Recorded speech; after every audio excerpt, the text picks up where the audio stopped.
आज मस्त खिचडी भाताचा बेत केला आहे। तर खिचडी भातासाठी मी ह्या 3-4 प्रकारच्या डाळी घेतल्यात। एक ती मी अख्खी मसूर घेतली आहे 2 मूठ, चण्याची डाळ 2 मूठ, तुरीची डाळ 2 मूठ घेतली आणि लाल मसूर घेतले 2 मूठ, शेंगदाणे 1 मूठ घेतलेली आहे मी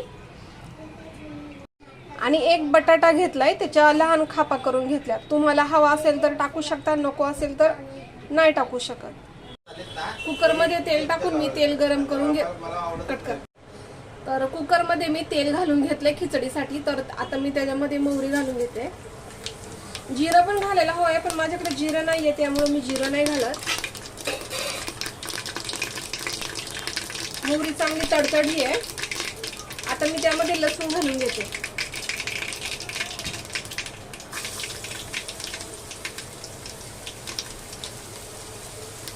लसूणला गुलाबी कलर आला की कांदा घालून घ्यायचा त्यामध्ये।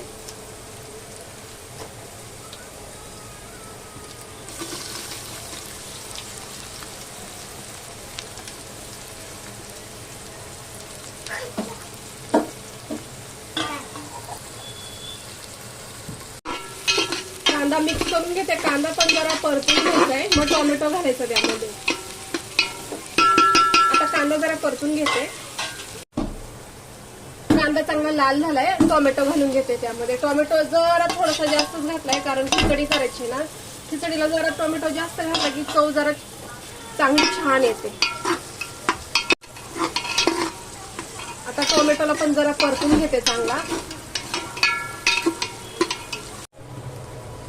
तर कांदा चांगला टोमॅटो चांगला परतून झालाय। थोडीशी कसर आहे ती शिटीमध्ये शिजून जाईल। पण मी या वेगवेगळ्या घेतलेल्या डाळी ज्या आहेत त्या धुवून घेतल्यात आणि त्या आता यामध्ये घालून घेते। बटाटा घालते।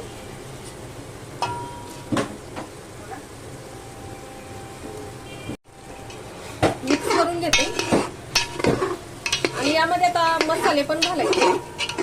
तर मसाले पण लगेच घालून घेते, कारण खिचडी भात आहे ना। हळद,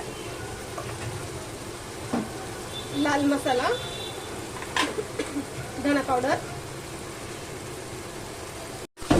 चांगलं मिक्स करून घेते आणि 1-2 मिनिटं मी ठेवणार आहे। मसाले जे आता मी यात घातले ते जरा शिजले की खिचडीला चांगली चव येईल। आणि असंच पाणी ओतून जर शिजवली तर ती मिरसाट लागेल, हवी तशी चव येणार नाही। तर 2 मिनिटं ह्याला मी असंच शिजवणार आहे स्लो गॅसवर। मसाला 2-3 मिनिटं चांगला शिजून घेतलाय। तर आता त्याच्यामध्ये तांदूळ घालून घेते। त्याला मी आता मिक्स करून घेते चांगलं।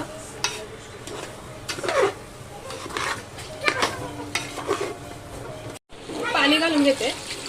खिचडी काय पातळ नाही करायची, अगदी व्यवस्थित झाली पाहिजे अशी सुकीच करायची आहे। पाणी जरा कमी वाटते, थोडं घालते अजून पाणी मी।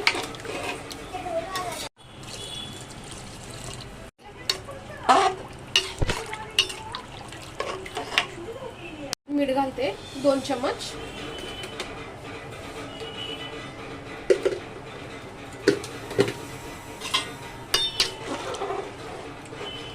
आणि आता मी याला झाकण लावून एकच शिट्टी करून घेणार आहे। एक शिट्टीमध्ये भात चांगला शिजतो, खिचडी भात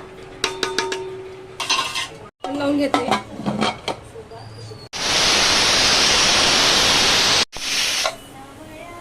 खिचडी भात झालेला आहे 1 शिट्टीमध्ये, छान झालाय। पातळही नाही जास्त, एकदम काही नाही, एकदम मस्त छान असा झालेला आहे। खुशबू पण छान आली आहे। आता याला चांगला मिक्स करून घ्यायचा आणि खाताना हवा असेल तर तूप सुद्धा घेऊ शकतो आपण खायला, जर आवडत असेल तर। छान मिक्स करून घेतला